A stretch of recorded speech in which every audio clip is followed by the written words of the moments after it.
Estamos felices porque podemos saber que a pesar de las circunstancias, a pesar de que tal vez el mundo cambia constantemente, Dios nunca cambia. Dios es el mismo ayer, hoy y siempre. Y podemos confiar que ese Dios que creó el mundo está en control de todo lo que sucede a nuestro alrededor. Tal vez hoy día es un sábado diferente, un sábado donde no estás congregado en la iglesia, tal vez estás en tu casa, tal vez estás mirándolo por teléfono, tal vez en la televisión de tu hogar, pero hoy día Jesús está presente en el corazón de todos nosotros y le adoramos donde quiera que estemos. Porque la iglesia no son las personas, no somos nosotros los edificios, somos nosotros, son las personas. La iglesia somos todos que nos juntamos para adorar a su nombre. Le decimos, Señor mi Dios, cuán grande eres tú. Al contemplar los cielos puedo ver tu grandeza y saber que tú estás con nosotros. Cántale, Señor mi Dios, yo te alabo, te adoro. Señor mi Dios, al contemplar los cielos y astros mil girando en derredor, y al oír en retumbantes truenos y al contemplar el sol en su esplendor, mi corazón entona la canción.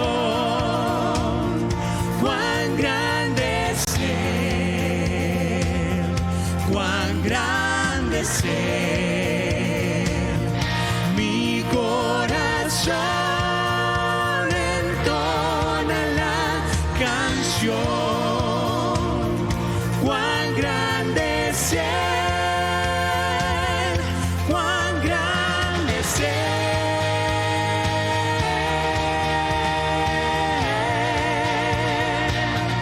Cuán grande es Él, cuán grande es Él. Y cuando vengas en brillante gloria, me llevarás con gozo a mi hogar. Te alabaré por darme la victoria. Te alabaré por darme la victoria, Tu gran poder, tu gran poder y gloria de cantar. por eso mi corazón te canta hoy. Mi corazón entona la canción.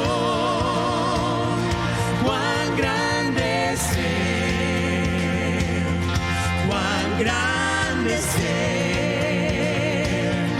Mi corazón entona la canción. Cuán grande es Él, cuán grande es Él.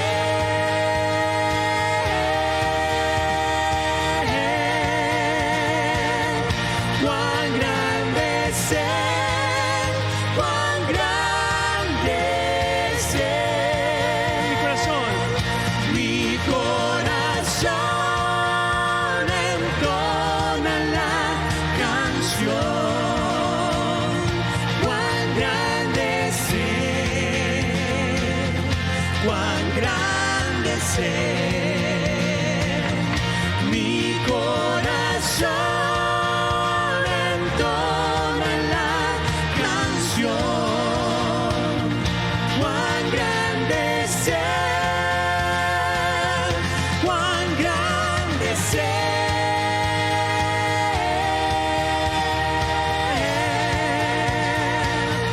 Cuán grande es Él, cuán grande es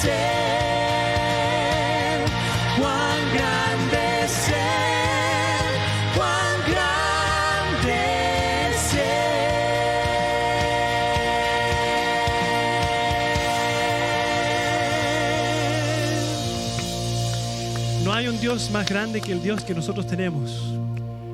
Grande es tu Dios y grande es mi Dios.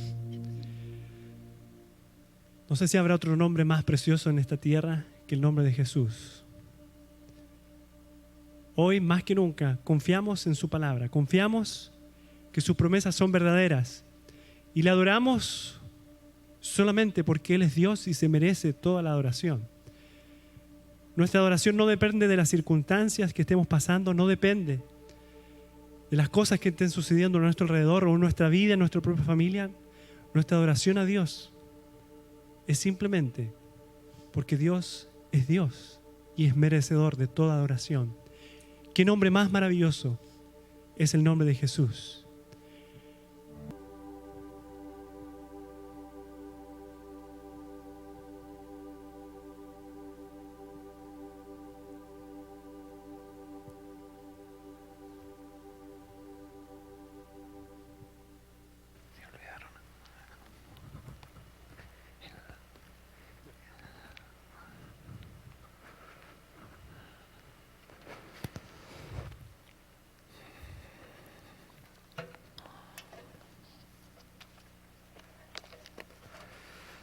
Vamos a orar. Querido Señor, que estás en el cielo y que estás también aquí con nosotros. Hoy venimos a adorarte porque este es tu día santo. Es el día que has dedicado para nosotros. Y nosotros en respuesta también te lo dedicamos a ti. Pero venimos ansiosos por escuchar tu palabra. Tú sabes que en nuestro corazón hay temor. Hay otra ansiedad también que está relacionada con las circunstancias. Estamos viviendo cosas que no pensábamos que íbamos a vivir. Y el temor quiere controlarnos y apoderarse de nosotros. Pero hoy venimos buscando tu palabra sabiendo de que tú tienes un mensaje para cada uno de nosotros, para los que están a través de la internet conectados con nosotros, como cada uno de los miembros de esta iglesia que están en sus casas. Un mensaje de paz, de esperanza, de salud, de protección. Porque tú eres el mismo ayer, hoy y por los siglos. Las circunstancias cambiaron, pero tú no cambiaste. Y por eso, Señor, te pedimos que al abrir tu palabra, tú abras nuestro entendimiento. Podamos entenderla, tu palabra se haga carne en nosotros y podamos hoy ser fortalecidos por ti. Gracias por contestar esta oración porque la pedimos en el nombre de Jesús. Amén. Como decía en la oración, hay un poco de ansiedad en todos nosotros. Hay ansiedad en mí también porque es la primera vez que voy a predicar a mi iglesia prácticamente vacía. Acá hay algunos amigos que están con nosotros, están apoyando este esfuerzo y ustedes están en las casas y por lo tanto esto genera un poquito de ansiedad porque las cosas ahora son un poquito diferentes. Yo estaba siguiendo una serie, pero debido a las circunstancias pensé que Dios quizás quería que haga un alto en la serie para poder hablar de algo que necesitamos todos. Y hoy voy a reflexionar sobre sobre un pasaje de la Biblia que quizás es uno de los más conocidos de la Biblia. Yo cuando era chico, el primer versículo que aprendí, y creo que muchos van a tener la misma experiencia, fue Juan capítulo 3, versículo 16. Porque de tal manera amó Dios al mundo que ha dado su Hijo unigénito para que todo aquel que en él crea no se pierda, mas tenga vida eterna. Y el primer capítulo que aprendí, ya siendo desde chiquito, es el Salmo 23.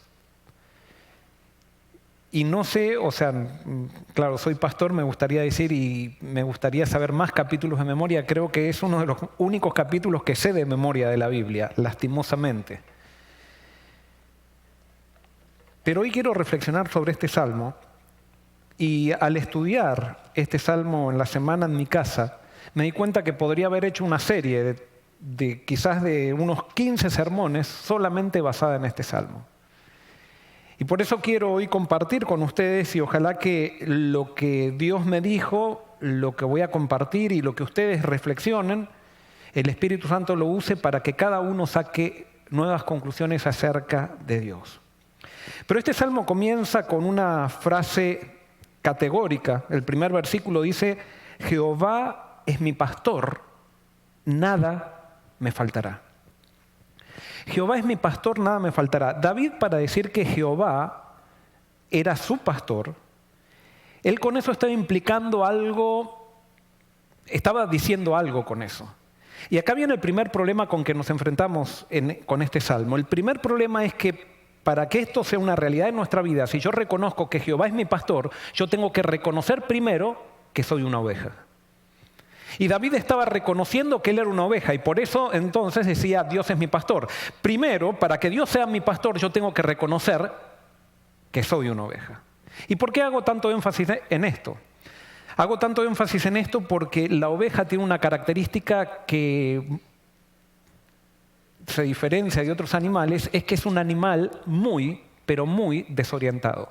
Dicen que es uno de los animales que más desorientados que hay y por eso es que necesita continuamente un pastor, porque si a la oveja se la deja sola, se pierde. Yo me acuerdo cuando era pastor de jóvenes y fui pastor distrital en Argentina, cuando estaba comenzando mi ministerio, todos los años hacía una expedición a la montaña junto con los jóvenes de la iglesia, íbamos unos 7 días a hacer backpacking, a hacer hiking en las montañas y acampábamos en las montañas. Y en una de las expediciones que hicimos, fuimos a un lugar en Bariloche, en Argentina, que se llamaba el Paso de las Nubes. Había que cruzar unas montañas para llegar a un valle, que en ese valle solamente se puede llegar a pie o a caballo. Y en ese valle está la única selva fría del mundo. Y es muy lindo, o sea, la verdad que es algo muy lindo. Pero entonces, como nosotros ya estábamos cansados porque habíamos caminado un tiempo, decidimos alquilar unos caballos para cruzar la montaña. Alquilamos los caballos y cuando estábamos montándola, éramos 21 chicos, o sea, chicas y chicos, y cuando nos montamos todos, le dijimos al guía, ¿y usted en qué caballo se va a montar? Y él dice, no, yo no voy, ustedes van con los caballos. Cuando llegan a la cima de la montaña, después de andar unas 7 horas en caballo, ustedes dejan los caballos y siguen. Y los caballos vuelven solos. Y pasó eso. Después de 7 horas de andar a caballo, llegamos a la cima de la montaña, nos bajamos de los caballos y nosotros seguimos caminando y vimos cómo los caballos en filita volvían solos caminando. Otras 7 horas volvían a su lugar. No pasa eso con las ovejas. Las ovejas son totalmente desorientadas. Si a las ovejas se las deja solas, se pierden. Y por eso este salmo implica un problema. Este salmo comienza diciendo que tenemos que reconocer nuestra incapacidad. Jehová es mi pastor, nada me faltará. Para que Jehová sea mi pastor, yo tengo que ser una oveja. El gran problema es que a nosotros no nos gusta reconocer nuestra incapacidad. Y ese es el gran problema que tenemos. Hasta muchas veces somos cristianos hace mucho tiempo y todavía no entendimos que el objeto del perdón de Dios es eliminar nuestro orgullo. Y nosotros hemos desarrollado un estilo de religión en la cual parece que podemos ser, entre comillas, santos y seguir siendo orgullosos. Y muchas veces vemos, por ejemplo, cuando vamos a las iglesias, personas que hablan de sí mismos, personas que hablan de sus logros, que hablan de sus iglesias, que hablan de qué buenos que son. Y nos damos cuenta que parece que no entendieron nada. Quizás definen muy bien la teología bíblica o definimos muy bien la teología bíblica, pero todavía estamos llenos de orgullo. Para que Dios sea mi pastor, primero tengo que reconocer que soy una oveja desorientada. Y por eso cuando Jesús dijo que el reino de los cielos, o definió cómo comienza el reino de los cielos, Él dijo, bienaventurados los pobres en espíritu. ¿Quién es alguien pobre en espíritu? Alguien pobre en espíritu no es simplemente alguien pobre, es un mendigo, es alguien que no tiene nada para dar. Y hasta que no llegamos a esa situación en la vida, no podemos ser ovejas de Dios. A veces decimos, bueno, ¿por qué? Yo siento Dios que está muy lejos. Lo que pasa es que todavía no has reconocido que Él es tu pastor. Simplemente lo reconoces como una metáfora, que Él es pastor, sí, pero todavía no te has humillado para dejar que Él controle tu vida, que Él te guíe hacia donde Él quiere, que Él ponga las pautas y tú simplemente que las aceptes. Jehová es mi pastor, decía David.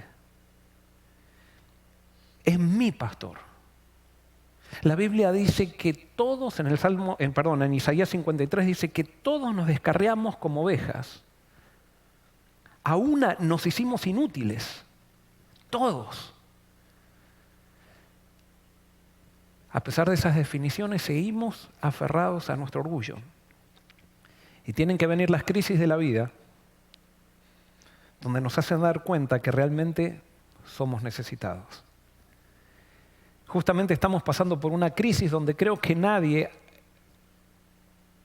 está, o ¿cómo podemos decir? La está enfrentando con arrogancia. Cada vez nos damos cuenta de que somos chiquitos, que somos débiles, que somos frágiles como seres humanos. El país más poderoso del mundo, el país que tiene el ejército más poderoso, ahora no sabe qué hacer con un simple virus que se está multiplicando. Y que no lo vemos, pero amenaza a destruirnos. ¿Quién puede quedar con su orgullo ante estas cosas? Pero ante estas cosas entonces podemos o desesperarnos o dejar que Dios sea nuestro pastor. David dice, Jehová es mi pastor, no es el pastor de mi papá, no es el pastor de mi mamá, no es el pastor de mi iglesia, Jehová es mi pastor. Tiene que llegar un momento en la vida de cada ser humano, de cada persona, que Dios sea su pastor, porque Dios quiere relacionarse personalmente conmigo. Nada me faltará. Cuando Dios es mi pastor, nada me falta. ¿Qué es nada? Bueno, nada es nada. Pero ¿saben qué? Nuestra definición de nada me falta está determinada por nuestra cosmovisión. ¿Por qué? Porque muchas veces como sociedad, esta sociedad nos enseña a que tener todo implica tener cosas. Y ya esto pasaba en la sociedad de Salomón, del hijo de David, en Eclesiastés 4:6. Salomón se dio cuenta, él después de haber sido muy rico, de haber buscado las cosas, de haber tenido éxito, entre comillas, llegó a la siguiente conclusión. Eclesiastés 4:6 dice, más vale un puño lleno de descanso que ambos puños llenos de trabajo y aflicción de espíritu. Esta sociedad nos ha enseñado que la satisfacción está en tener cosas. Y muchas veces estamos llenos de cosas, pero sentimos que no tenemos nada. Y me acuerdo una vez que era pastor en una ciudad pequeña, era prácticamente un pueblo. Entonces en esa ciudad pequeña la iglesia llegó a tener bastante impacto. Entonces muchas veces me llamaban personas que no eran de la iglesia para aconsejarlos. Y una vez me llamó un esposo desesperado, él era un dentista. Me llamó desesperado porque la esposa se quería divorciar de él. Me dice, pastor, yo no sé qué le pasa a mi esposa. Ella dice que ya no quiere estar conmigo y a ver si usted hace algo. Me dijeron que me dieron su teléfono y usted podría hablar con ella. Yo no los conocía a ellos. Y le dije, está bien, yo no tengo una varita mágica, pero voy a ir a hablar con ella. Cuando fui a hablar con ella, le pregunté, fulana, ¿qué es lo que te pasa? Y me dice, pastor, el problema es que mi esposo sí, yo no puedo decir que es un mal esposo. Tenemos todo. Y realmente cuando llegué a la casa, era una casa muy linda, se notaba que tenían estaban en un estado social bastante alto. Dice, sí, tenemos todo, pero él nunca está en casa. Él está trabajando y llega simplemente para ser testigo o preguntarme qué es lo que yo hice o qué no hice, para simplemente retar a los chicos si se están portando mal, pero yo ya estoy cansada de esto. Es más, yo no siento que lo amo. Por mucho tiempo le advertí a mi esposo que esta vida no era la que quería, pero sin embargo él seguía empecinado. Y bueno, yo me di cuenta que sí, esta esposa estaba desgastada. Por supuesto, yo nunca voy a recomendar un divorcio. Pero fui a hablar con él y le digo, fulano, ¿pero qué es lo que pasa? Y él me dice, mirá, yo siempre le he dado todo. Y entonces él me decía, fíjate, ella tiene el mejor auto, tiene la mejor ropa, nunca les niego nada, vamos de vacaciones. Pero ella no lo tenía a él. Y por más que él le diera todo, a ella le faltaba todo. Porque cuando la Biblia habla de que nada nos va a faltar, no se está refiriendo a cosas. Y por eso cuando alguien lee esto, dice, Jehová es mi pastor, nada me faltará. Pero yo estoy siguiendo a Dios y todavía tengo problemas para pagar mi renta. No, es que no tiene que ver con pagar la renta o no pagar la renta, sino que esto tiene que ver, nada me falta, quiere decir, tiene que ver con algo relacional. Cuando yo tengo a Dios como mi Dios, cuando Dios es mi pastor, yo siento amor de Él, experimento su amor, experimento pertenencia. Y alguien que experimenta amor y pertenencia no tiene necesidad de nada más. Puede vivir en una choza y está feliz, puede vivir en una mansión y está feliz, porque no depende de las cosas, de las circunstancias externas para su felicidad, sino que depende del amor que recibe. Y cuando alguien se siente amado, tiene todo. Tiene todo, lo sabemos eso, pero así todos seguimos en una carrera loca tratando de buscar cosas, de tener esto, de tener lo otro, de tener lo otro. Y mientras buscamos las cosas, mientras vivimos en ese materialismo, vamos perdiendo lo que es más importante en la vida. Y es lo que pasa muchas veces en esta sociedad. Terminamos llenos de todo, pero no tenemos nada. Y por eso David decía, Jehová es mi pastor, nada me faltará. Cuando yo tengo una relación con Dios que siento que Él es mi Dios, que tengo el Dios del universo conmigo, que puedo confiar en Él, que yo no me tengo que preocupar qué va a pasar mañana porque Él está conmigo. Y esa tiene que ser nuestra seguridad hoy. Nuestra seguridad tiene que estar en Dios. Sí, en este momento estamos viviendo momentos de ansiedad. No sabemos lo que va a pasar. Pero si hoy tenemos a Dios con nosotros, no tenemos necesidad de nada. Por eso nos reunimos acá, para recordar eso. Jehová es mi pastor, nada me faltará. Y sigue diciendo, en lugares de delicados pastos me hará descansar. Junto a aguas de reposo me pastoreará. Cuando Dios es mi pastor y yo experimento su amor en mi vida, cuando me doy cuenta que yo le pertenezco y que Él no va a dejar que me pase nada, que no esté en su control, entonces yo obtengo descanso. Lo que Dios se propone con nosotros es darnos descanso.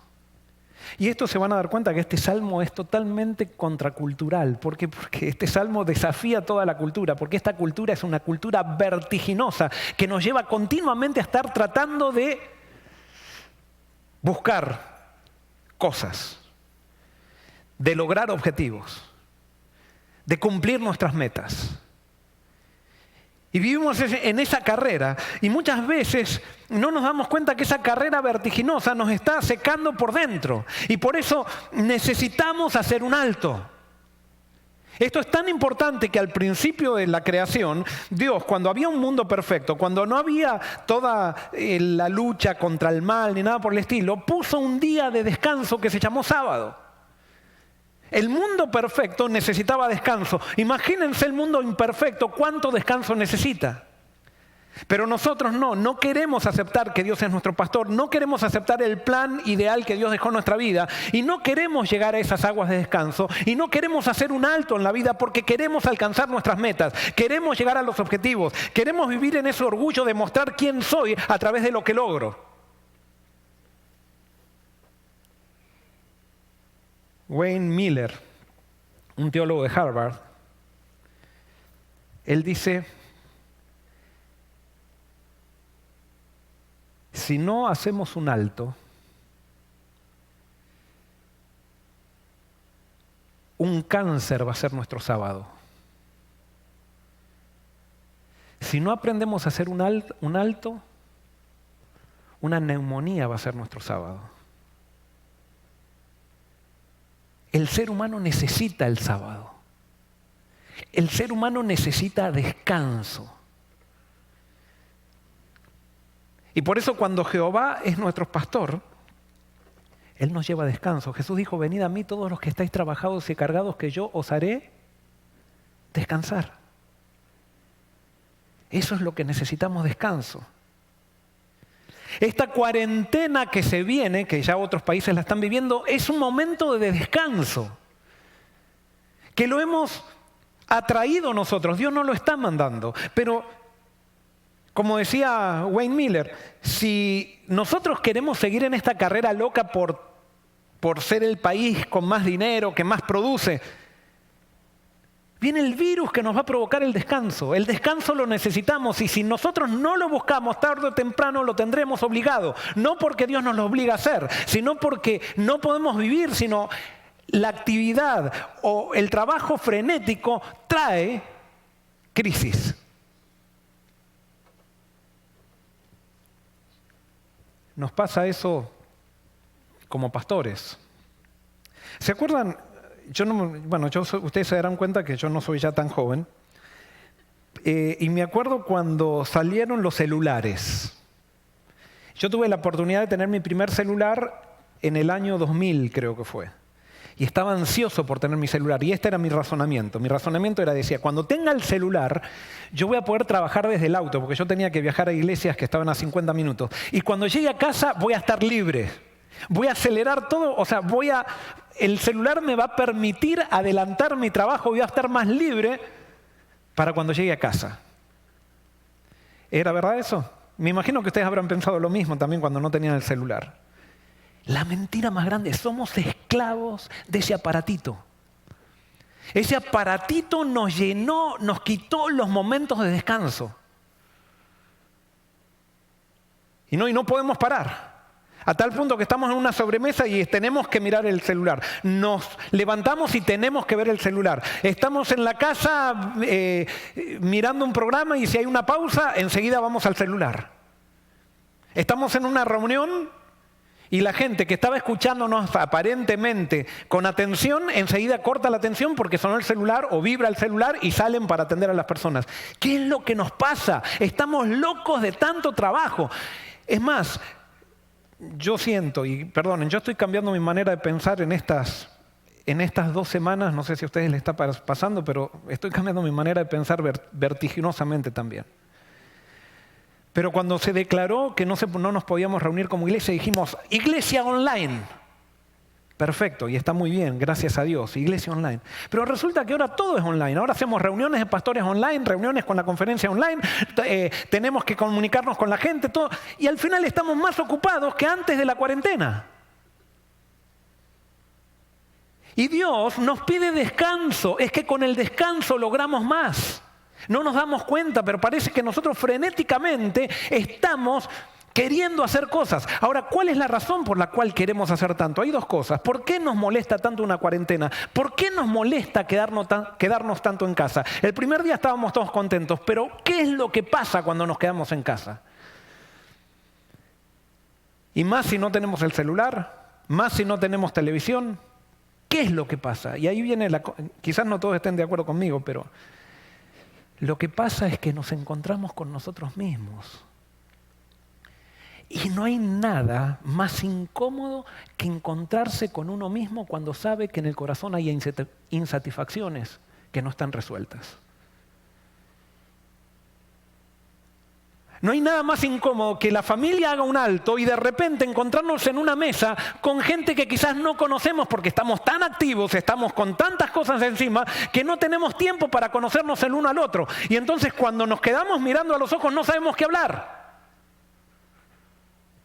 Terrible. Somos una sociedad frenética por querer hacer cosas, pero ¿saben qué? Eso de querer hacer cosas realmente lo que esconde es una huida de nosotros mismos, es una huida de nuestros vacíos. Estamos tan vacíos que necesitamos continuamente estar en el ruido para no encontrarnos con esa realidad. Pero cuando Dios es mi pastor, Él quiere llevarme a delicados pastos para descansar. Me quiere hacer dormir junto a aguas de reposo. Pero para eso tengo que reconectarme con Él. Porque Él tiene que llegar a ser mi satisfacción. Él tiene que llegar a ser todo para mí. Y cuando Él es todo, llena mi necesidad relacional. Y es la necesidad relacional lo que realmente me hace sentir pleno. ¿Por qué le tenemos miedo al descanso? Porque pensamos que si descansamos no vamos a lograr las cosas que queremos lograr. Y es interesante, no lo voy a leer, por eso les digo, de cada versículo de este salmo podría ser un sermón de 1 hora y media. Dios le dijo a los discípulos: toda autoridad me es dado en el cielo y en la tierra. Por tanto, id, ¿y qué? Y haced discípulos a todo el mundo. Si yo hubiera estado parado ahí con la mentalidad que tengo ahora, cuando Jesús me dice, entonces, cuando yo me vaya, vayan y hagan discípulos a todo el mundo, yo, cuando Jesús se fuera, me hubiera ido corriendo a dar estudios bíblicos, corriendo a hacer una campaña evangélica, corriendo. Y Jesús dijo, no. Para empezar mi obra, tienen que descansar. Para empezar mi obra, tienen que ir a Jerusalén y esperar. Esperar el Espíritu, porque no van a ser ustedes los que hagan mi obra, va a ser el Espíritu a través de ustedes, pero para eso ustedes tienen que recibir el Espíritu. Si no, la obra que hacen es una obra agotadora. Si no, la obra que hagan va a ser una obra para ustedes mismos, va a ser una obra para cumplir objetivos, pero no la obra del reino. Y ustedes necesitan hacer la obra de mi reino, que es una obra que yo quiero hacer, dice Dios.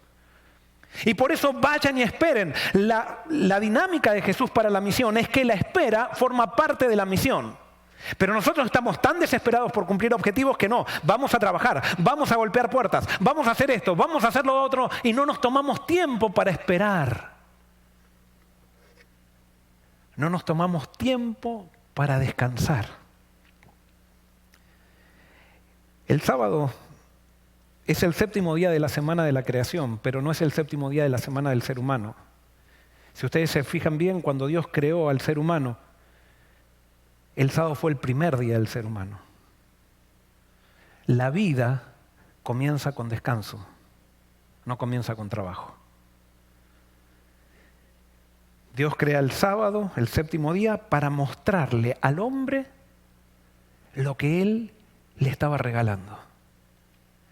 Y el hombre comienza a trabajar en respuesta a lo que Dios le da. Pero comienza a trabajar después de descansar. Dios no creó al hombre para que trabaje, sino que el trabajo es algo secundario. Dios creó al hombre para relacionarse con Él. Y Él se relaciona con el hombre en descanso.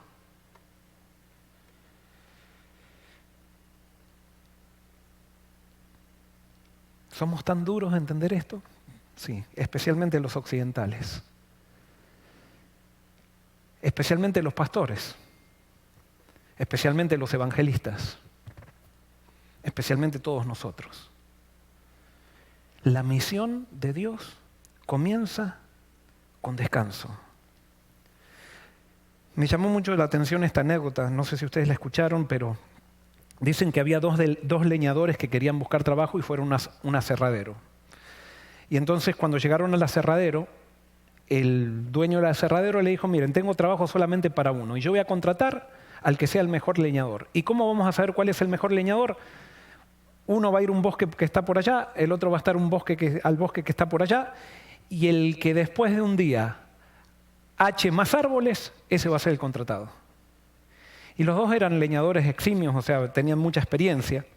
Pero entonces uno de los leñadores, que era el que sentía que tenía más capacidad, una vez que el dueño del aserradero los mandó a su bosque, se podían ver desde lejos los dos, y entonces un leñador comenzó a hachar y hachar y hachar. Y entonces cada cierto tiempo, por supuesto, tenía que descansar. Pero entonces cuando él estaba hachando, veía que su amigo, o el otro leñador, cada vez que iba y miraba, hacía un alto para descansar un poquito y miraba, veía que el otro leñador estaba sentado.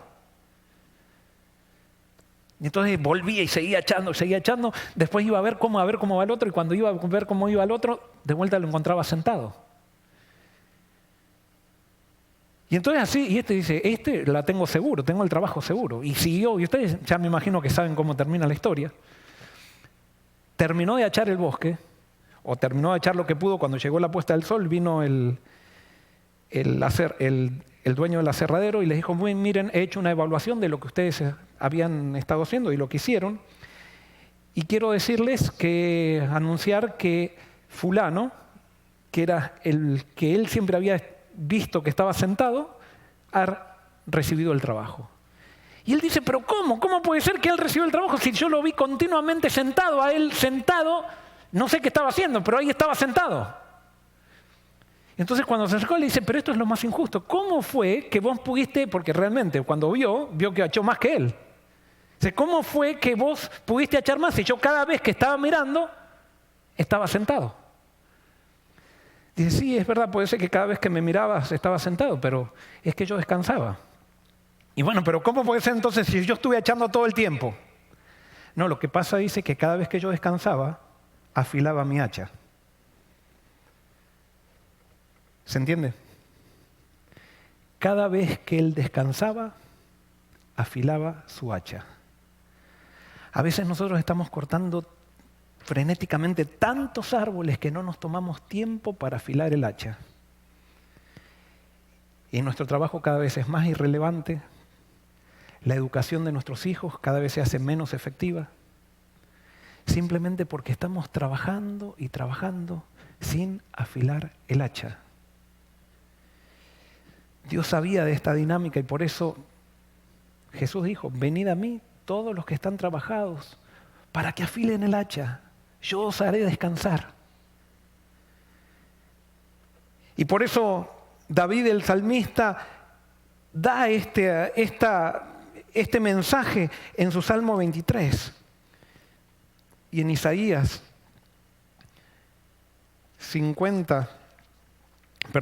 30:15.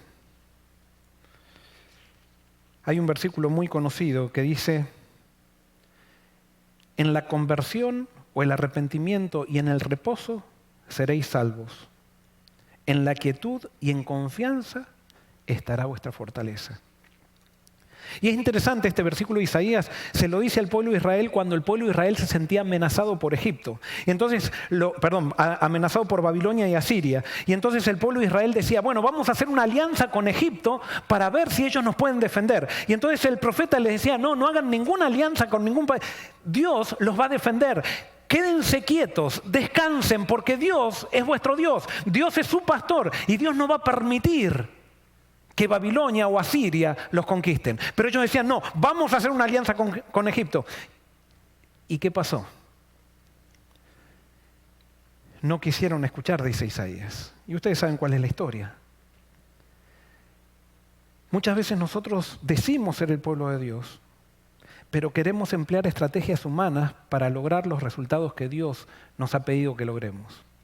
Pero Dios no nos pidió a nosotros que logremos nada. Él nos pidió que nosotros lo dejemos a Él lograr cosas en nosotros. Y para lograr cosas en nosotros tenemos que sentarnos para estudiar su carácter y hacer las cosas como Él pide. Por más que parezca que no vamos a obtener los resultados que nosotros esperamos para que nos elijan en el próximo Congreso. Lastimosamente estamos demasiado llenos de estrategias humanas y tenemos muy poca fe. Y es por eso que la falta de fe nos trae trabajo, nos trae congoja. En la presencia de la fe se encuentra el verdadero descanso. Sigue diciendo el salmista, lo voy a leer desde el principio, Jehová es mi pastor, nada me faltará. En lugares de delicados pastos me hará descansar, junto a aguas de reposo me pastoreará. Confortará mi alma, me guiará por sendas de justicia, por amor de su nombre. Esa palabra confortará mi alma, cuando Dios es mi pastor y me da descanso, la palabra confortará en el hebreo quiere decir restaurar, va a restaurar mi alma. Tú quieres tener plenitud nuevamente, necesitas descanso en Dios. Y cuando tú hagas descanso en Dios, vas a restaurar tu alma. Dios tiene la capacidad de restaurar tu alma. Dios tiene la capacidad de poner plenitud. Dios tiene la capacidad de traer felicidad. Dios tiene la capacidad de darte gozo. Pero para eso tienes que hacer el alto. Y Dios va a restaurar tu alma. Como resultado de ese descanso contemplativo y relacional, en el cual contemplas el carácter de Dios. Y eso es un remedio curativo para tu alma.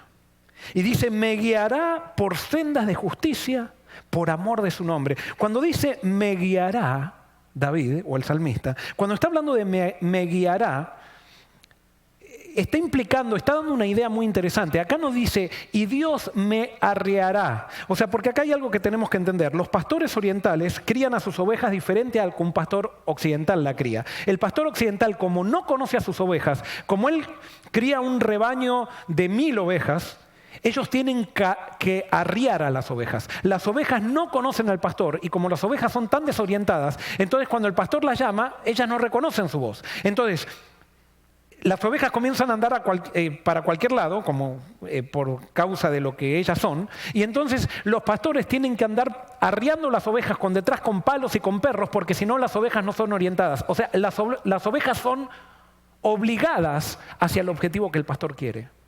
Pero acá nosotros encontramos que dice que Dios, cuando es nuestro pastor, nos guía. ¿Por qué nos guía? Eso lo encontramos rápidamente, lo podemos encontrar en Juan capítulo 10, donde Jesús dice, yo soy el pastor. Las ovejas conocen mi voz y ellas me siguen. Y acá hay un principio fundamental que los cristianos, que todavía no han llegado a ser ovejas, que son cabritos, no lo entienden o no lo entendemos. Cuando Dios está en el control de mi vida, no hay absolutamente nada obligado. Nada obligado. Todo es voluntario. Dios me guía, no me arría. Dios me guía. Pero hay personas que no entienden esto. Y entonces hay personas que piensan que hay que obligar. Y yo me acuerdo, por ejemplo, cuando trabajaba en otras partes del mundo, a mí cada mes que iba a cobrar el sueldo me descontaban el diezmo. Yo nunca había pedido que me descuenten el diezmo. Entonces dije, ¿por qué me descuentan el diezmo si yo no pedí que me lo descuenten? Yo quiero darlo en mi iglesia. Ah, no, es que si no te lo descontamos quizás habrá gente que no lo va a dar. ¿De qué sirve dar un diezmo obligado? Pero esos son cristianos que no entendieron el principio de la religión verdadera. La religión verdadera no es obligada. ¿Cómo alguien puede dar el diezmo obligado por un empleador? No hay nada más voluntario que la religión. Y por eso en la religión nosotros no podemos ser policías espirituales. Sí, vamos a contagiar, vamos a inspirar, vamos a predicar la palabra, vamos a invitar, vamos a constreñir, pero no vamos a obligar. Siempre que la obligación se metió dentro de la iglesia se corrompió. Y por eso hay muchas personas que piensan que están siguiendo el plan de Dios tratando de obligar a la gente. Pero entonces se están criando no ovejas, sino cabras. Cabras. Y Dios quiere una iglesia de ovejas, no de cabras. Y está muy claro eso en Mateo capítulo 25. Dios confortará mi alma cuando deje que Él sea mi descanso y me guiará por sendas de justicia. Y acá hay una frase que es un poco difícil de entender. Por amor de su nombre. Dice que Dios me guiará por sendas de justicia a mí. Quiere decir que Dios me va a guiar por sendas rectas. Me va a guiar por el camino, aunque yo no lo entienda, por el camino que yo tengo que ir. Por amor de su nombre. ¿Qué es esto que Dios me guía por amor de su nombre? Y ahora les voy a leer en Ezequiel capítulo 36. Esto es difícil, parece, de entender. Dice así, Dios le está hablando a través de Ezequiel a Israel. Y dice lo siguiente, por tanto, di a la casa de Israel, así ha dicho Jehová el Señor. Entonces, voy a hacer el contexto. Dios le está diciendo a Israel que lo va a perdonar, que lo va a restaurar. Y entonces empieza con esto, diciéndole, por tanto, di a la casa de Israel, así ha dicho Jehová el Señor. No lo hago por vosotros, casa de Israel, sino por causa de mi santo nombre, el cual profanasteis vosotros entre las naciones a donde habéis llegado. Santificaré mi gran nombre profanado entre las naciones, el cual profanasteis vosotros en medio de ellas. Y sabrán las naciones que yo soy Jehová, dice Jehová el Señor, cuando sea santificado en vosotros delante de sus ojos. Y yo os tomaré de las naciones, os recogeré de todos los países y os traeré a vuestro país. A ver, acá dice, mira, le dice a Israel, yo te voy a perdonar por amor de mi nombre. Pero no porque no es por ti que te perdono, es por amor de mi nombre. ¿Cómo le suena eso? ¿No les parece que Dios es un poco egocéntrico al decir esto? Te perdono por amor de mi nombre. Pero ¿saben qué? Gloria a Dios que Dios nos perdona por amor a su nombre. ¿Qué quiere decir esto? Cuando dice la Biblia que Dios me perdona por amor a su nombre, nombre en la Biblia quiere decir carácter. Y nosotros sabemos que la esencia del carácter de Dios, ¿qué es? Es amor. Por lo tanto, Dios, en otras palabras, lo que está diciendo es, mira, tú no te mereces nada. Tú has metido la pata hasta el fondo. Pero yo te voy a perdonar porque yo amo lo que soy. Y yo no puedo dejar de amarte. Y como no puedo dejar de amarte, no te perdono gracias a lo que tú haces, sino que te perdono gracias a lo que yo soy. Y como yo no te puedo dejar de amar, te voy a perdonar siempre. Y no importa lo que hayas hecho, no importa cuán lejos te hayas ido, yo te voy a traer igual por amor de mi nombre, porque yo no puedo dejar de amar. Y gloria a Dios, Dios te perdona por amor a su nombre, no por lo que hiciste. Y por eso cuando tú quizás estás caído y quizás estás arruinado por tus propias malas decisiones. Y Dios dice, no te hagas problema porque yo no te perdono por lo que tú hiciste, yo te perdono por lo que yo soy. Y como yo te amo, no voy a poder dejar de perdonarte. Ven a mí. Y ese es el amor de Dios. Gloria a Dios que Dios nos ama por amor a Él. Porque si Dios me amara por causa de mí, no me tendría que amar. Y por eso, quizás ahora entiendan mejor el Salmo 51, cuando David había caído tan bajo, transformándose en un asesino, en un adúltero, en un hipócrita. Dice, ten piedad de mí, oh Dios. Salmo 51, 1 dice, ten piedad de mí, Dios, conforme a tu misericordia, conforme a la multitud de tus piedades, borra mis rebeliones. Lo que le está diciendo David a Dios es, Señor, ten piedad de mí conforme a lo que tú eres, no a lo que yo soy, sino porque tú eres amor, te pido que me perdones. Porque tú eres misericordia, te pido que me perdones. Y es por eso que cuando nosotros entendemos que Dios nos perdona por causa de su nombre, no podemos dudar de ir a Jesús. Y cuando vayamos a Jesús, Él se transformará en nuestro pastor. Y automáticamente, en el acto, nos llevará a aguas de descanso. Porque no hay nada que nos angustie más, que nos desgaste más que la culpa. Jesús te dice que en Él está todo perdonado. Pero Dios me va a proteger del coronavirus si yo he tenido una mala... ¿Sabes qué? Sí, Dios te va a proteger del coronavirus. Si has tenido una mala vida, no importa. Pero ahora, entonces voy a volver a Dios hoy, que porque tengo miedo. Sí, vuelve a Dios, no importa por qué vuelvas. Vuelve a Él, búscalo a Él. Y Él en el acto te dará descanso y te dará la sensación de su presencia. Y ahora viene entonces el corazón de este salmo, para mí es el versículo más importante que dice, aunque ande en valle de sombra de muerte, no temeré mal alguno, porque tú estarás conmigo. Tu vara y tu cayado me infundirán aliento. Aunque ande en valle de sombra de muerte, no temeré mal alguno. Aunque ande en valle donde todo me esté amenazando, aunque el coronavirus esté llegando a mi county, aunque haya mucha gente que se esté muriendo, no temeré mal alguno, porque tú estarás conmigo. La razón de la paz del salmista no está en los pastos verdes. La razón de la paz del salmista no está en las aguas de remanso. La razón de la paz del salmista no está en los parajes donde es guiado, sino que la razón de la paz del salmista es la presencia de Dios en su vida. Y por eso cuando Dios está presente en tu vida, tú tienes todo. No importa qué es lo que está pasando en tus circunstancias, tú tienes todo. Y alguien puede decir, pero entonces, pregúntale a Juan el Bautista. ¿Dios no era lo principal en su vida? Y sin embargo ahí está su cabeza arriba de una bandeja. ¿Qué pasó con Juan? ¿Qué es tener todo? Esto parece muy simple lo que voy a decir, pero tener todo es tener la presencia de Dios en tu vida. Porque cuando tengas la presencia de Dios en tu vida, todo lo que te sucede viene de Él. Y si todo lo que te sucede viene de Él y Él te ama por amor a su nombre, que Él no puede cambiar, todo lo que te sucede tiene un propósito de amor aunque tú no lo entiendas. Y esa es tu recompensa, esa es mi recompensa, esa es mi paz. Escúchame, si no te mueres del coronavirus hoy, te vas a morir de otra cosa pasado mañana. O sea, todos nos vamos a morir si Cristo no viene antes. ¿Qué cambió esto? Lo que cambió, lo que hizo el coronavirus es ver nuestra fragilidad, pero nosotros seguimos siendo los mismos, Dios es el mismo y las circunstancias siguen siendo las mismas en cierto sentido, porque antes dependíamos de Dios y ahora dependemos de Dios también.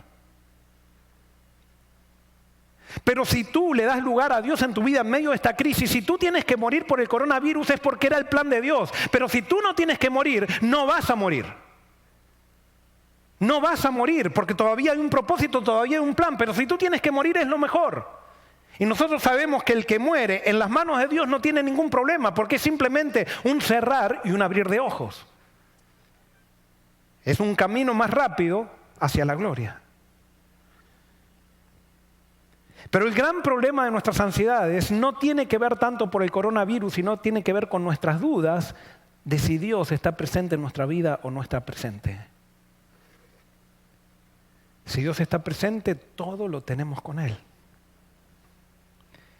Y dolor va a haber. Pero el dolor que venga va a ser porque está dentro de su plan. Si alguien no tiene a Dios en su vida, puede ser que el coronavirus, y esto no quiero ponerte miedo, pero puede ser que el coronavirus te agarre y te mueras cuando no era el plan de Dios que te mueras. ¿Pero cómo es eso? ¿Que Dios me está matando porque yo no lo acepté? No, Dios no manda el coronavirus. Lo que pasa es que Dios, tú lo tienes que dar permiso a Dios para que proteja tu vida y para que Él sea una guía en tu vida. Y si tú no le das permiso a Dios en tu vida, tú ya no eres una oveja, eres una cabrita. Y cuando eres una cabrita, tú vas donde quieres, como quieres y haces lo que quieres. Y bueno, tú quieres meterte con el coronavirus te va a agarrar porque Dios lo va a permitir, porque tú lo quieres así.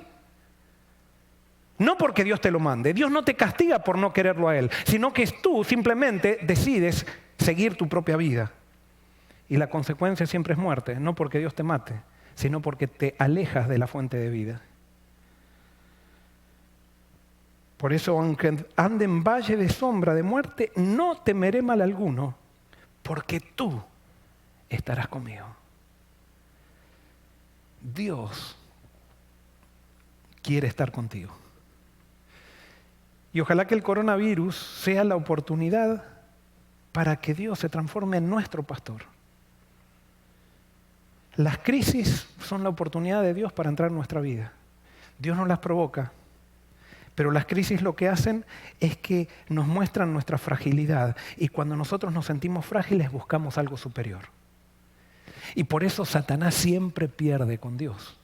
Porque hasta lo malo que hace Satanás, si nosotros le damos lugar, Dios se mete allí y de eso hace algo hermoso. Y por eso tendríamos que aprovechar esta oportunidad para darle un lugar a Dios en nuestra vida, para hacer un alto en nuestra vida y dejar de vivir frenéticamente por los objetivos. Y cuando estoy hablando de esto, no estoy hablando de los millonarios, no estoy hablando de los deportistas, estoy hablando de los religiosos, estoy hablando de los pastores, estoy hablando de los administradores, estoy hablando de todos nosotros que vivimos en esa carrera loca porque hemos diseñado un estilo de vida. Pareciera como que todo el mundo tiene el mismo estilo de vida, nada más que algunos decimos conocer la Biblia y otros no, pero al final tenemos el mismo estilo de vida.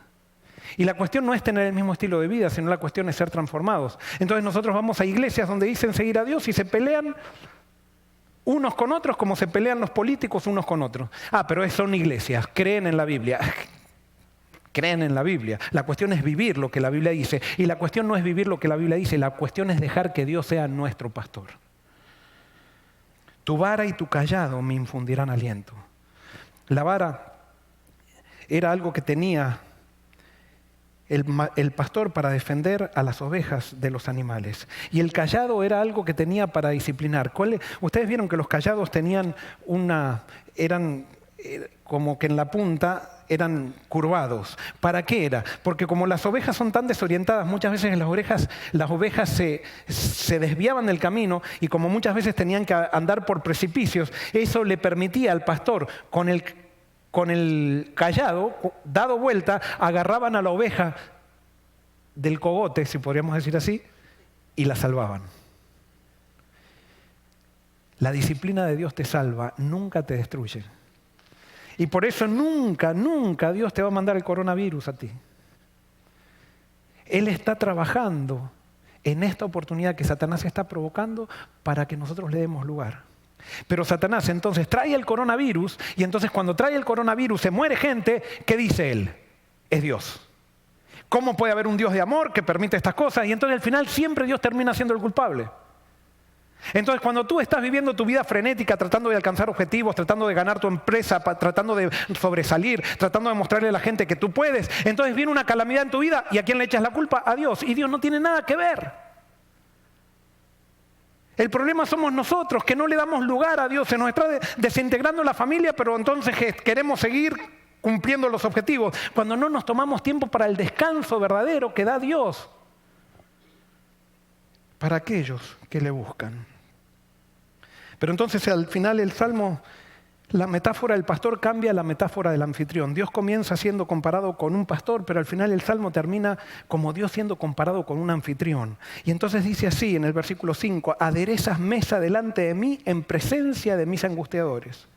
Unges mi cabeza con aceite, mi copa está rebosando.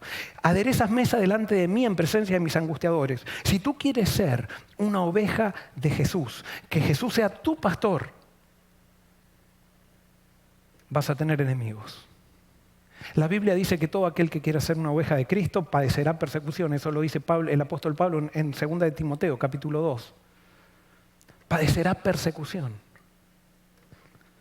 A la gente no le gusta ver gente de fe. A la gente cuando ve a alguien que está seguro en Dios, le causa envidia eso. Entonces cuando esa gente tiene poder, trata de pisar al que tiene fe para demostrar que esa fe no es real.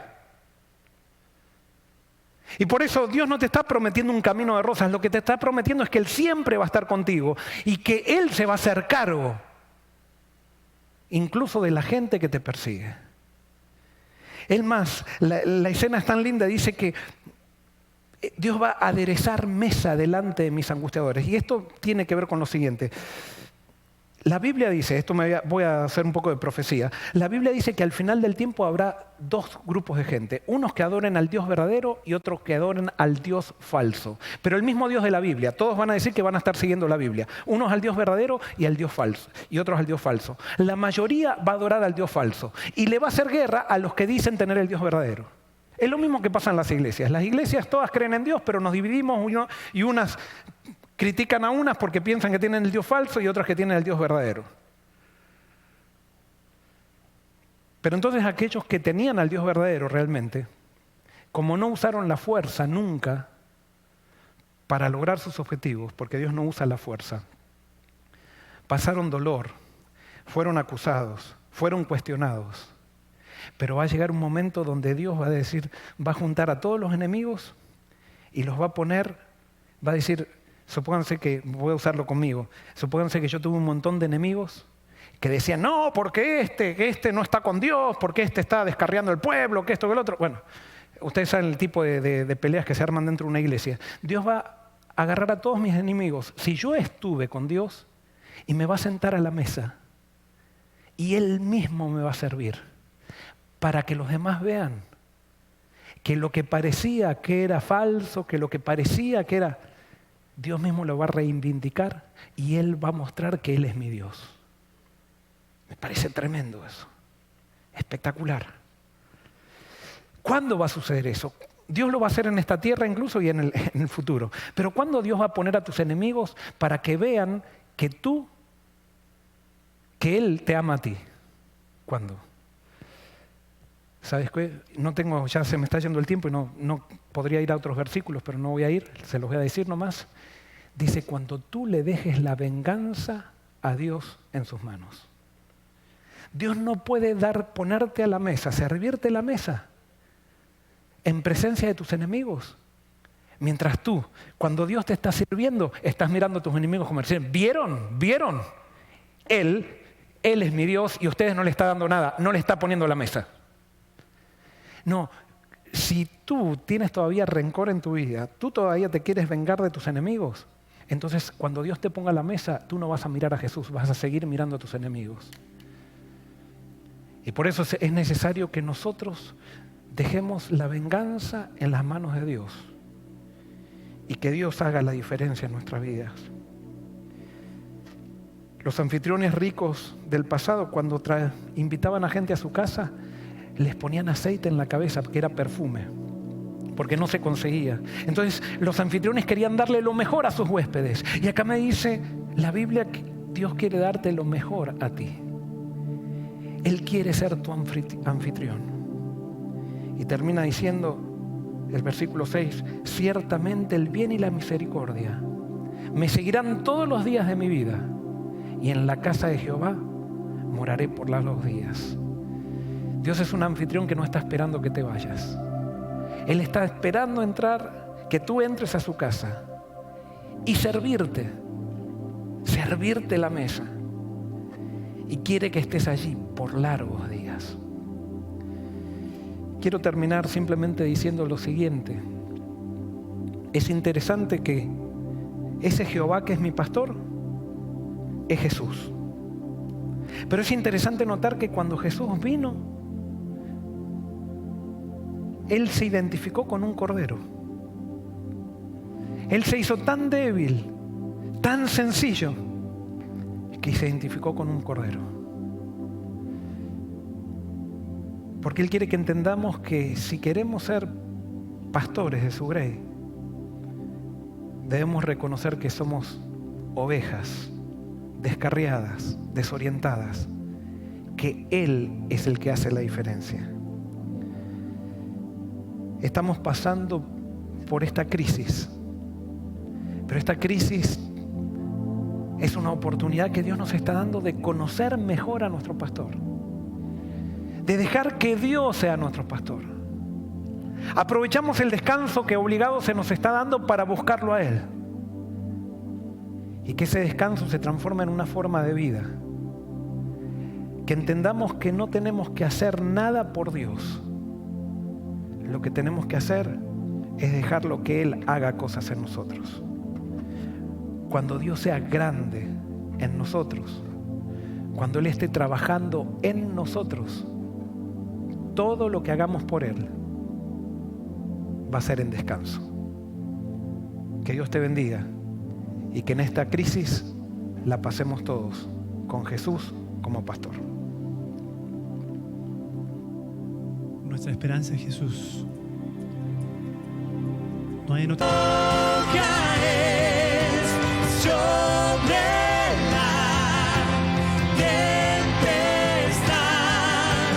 eres rey. Solo en Jesús. En Jesús, fuerte soy, solo en mi roca es, sobre la tempestad, Él es rey.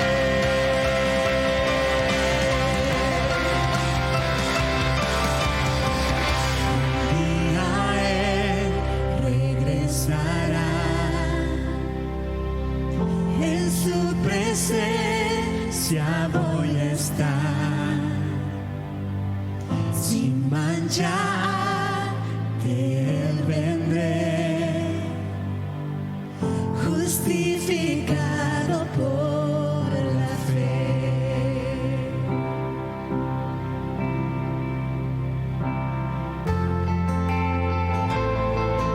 Porque no sabemos el futuro. Sí sabemos que el futuro para los que confían en Cristo Jesús está asegurado. Hoy más que nunca confiamos en las promesas del Señor Jesús, que nos dicen que si nosotros creemos, si nosotros confiamos, si nosotros aceptamos a Jesús como nuestro Salvador personal y vivimos con Él hoy, no importa lo que suceda en este mundo, no importa si este mundo se cae a pedazos, viviremos la eternidad con Jesús y estaremos para siempre con Él. Ese es nuestro futuro. Ese es nuestro futuro. Cántale, en Jesús, fuerte soy. En Jesús, fuerte soy, solo en mi roca es,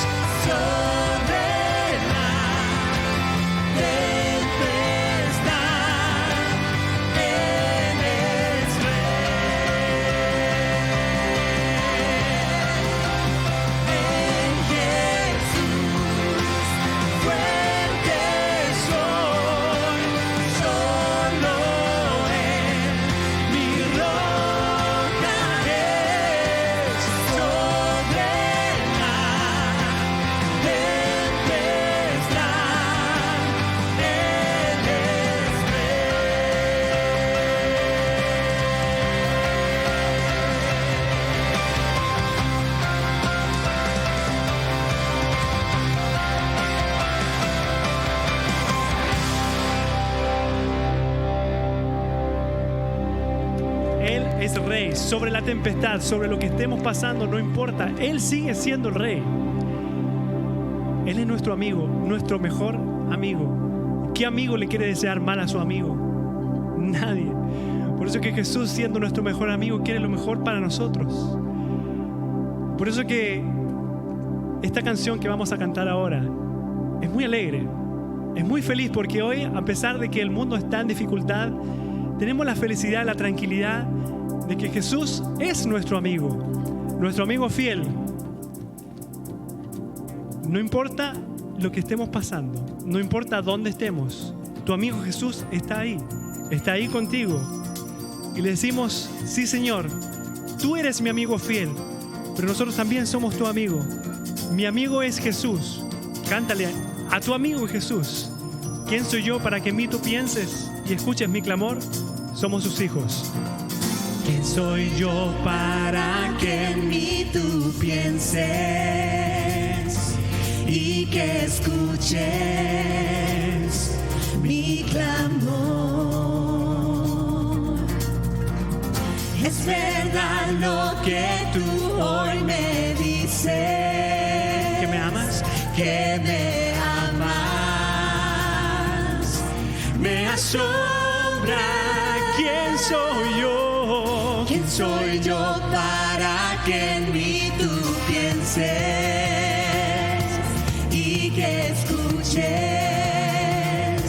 mi clamor? Es verdad lo que tú hoy me dices, ¿Que me amas? que me amas.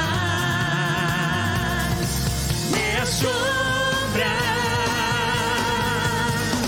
Eres mi amigo fiel, eres mi amigo fiel, eres mi amigo fiel, tu amigo soy. Díselo.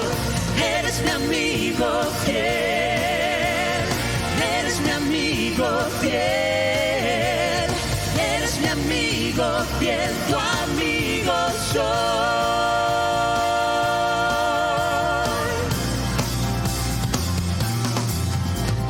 ¿Quién soy yo para que en mí tú pienses y que escuches mi clamor? ¿Es verdad, Señor? Es verdad lo que tú hoy me dices. Me dices que me amas. Me asombra, Señor. Me asombra. Me asombra. Me asombra. Eres mi amigo fiel.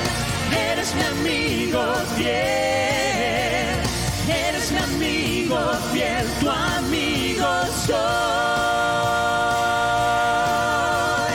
Eres mi amigo fiel. Eres mi amigo fiel. Eres mi amigo fiel. Tu amigo soy.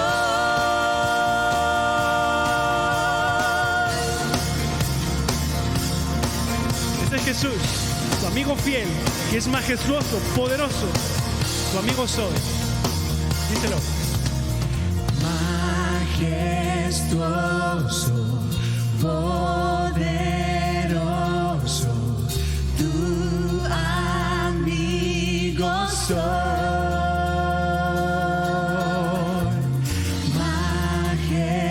Majestuoso, poderoso, tu amigo soy. Majestuoso. Majestuoso, poderoso, tu amigo soy. Majestuoso, poderoso. Majestuoso, poderoso, tu amigo soy. Una vez más cantaré. Majestuoso, poderoso,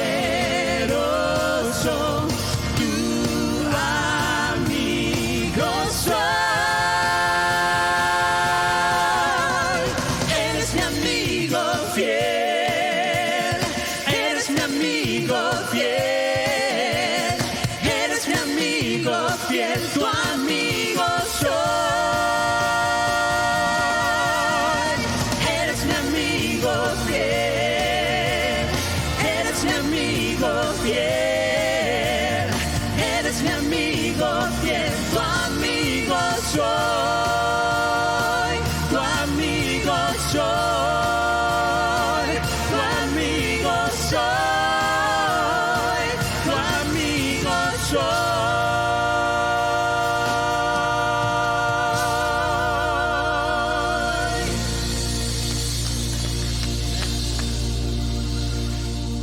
Querido Señor que estás en el cielo, tú eres nuestro amigo fiel. Nosotros simplemente respondemos. Tú eres nuestro pastor, Señor. Hoy queremos reclamar y darte permiso para que tomes la guía de nuestras vidas. Aunque andemos en valle de sombra de muerte, no temeremos mal alguno porque tú estarás conmigo, tú estarás con nosotros. Señor, no queremos ir a ningún lado si tú no estás con nosotros. Y Señor, por eso, Señor, manifiéstate en la vida de cada persona que está escuchando a través de las redes. Señor, que en cada hogar pon un escudo como pusiste, Señor, allí en Israel o en Egipto, cuando Israel, Señor, pasó el ángel destructor y pintaron con la sangre el dintel de sus puertas. Hoy queremos pintar con tu sangre nuestras vidas, Señor. Pon un escudo alrededor de tu pueblo. No solamente alrededor de nosotros, pon un escudo alrededor de todo el mundo, Señor, y te pedimos que como pueblo tuyo podamos invitar a gente a que se refugie en tu sangre para que esta crisis no los toque. Y si en tu voluntad y en tu amor tú crees que es necesario, Señor, que nos toque esto, que podamos tener tu presencia y que eso sea todo para nosotros. Y pronto, muy pronto, podamos estar contigo en el reino de los cielos. Gracias, Señor, por contestarnos. Que tu paz y tu bendición nos acompañen a todos y que hoy estemos más unidos que nunca como pueblo tuyo alrededor del mundo. En el nombre de Jesús. Amén. En este momento seguimos también de una manera diferente dando nuestras ofrendas al Señor. Y ahora ya no pasan los diáconos, sino que ahora usted puede en su teléfono, en su casa, con su computadora, pedir que una bendición sobre esos diezmos para que se usen bien, esas ofrendas para que se usen bien, y usted dar sus ofrendas online. Y por eso aproveche este momento, no deje de responder al Señor, pero queda a su criterio eso. Simplemente usted haga lo que Dios le pone en su corazón que tenga que hacer, y nosotros seguiremos entonces predicando el Evangelio. Que Dios los bendiga.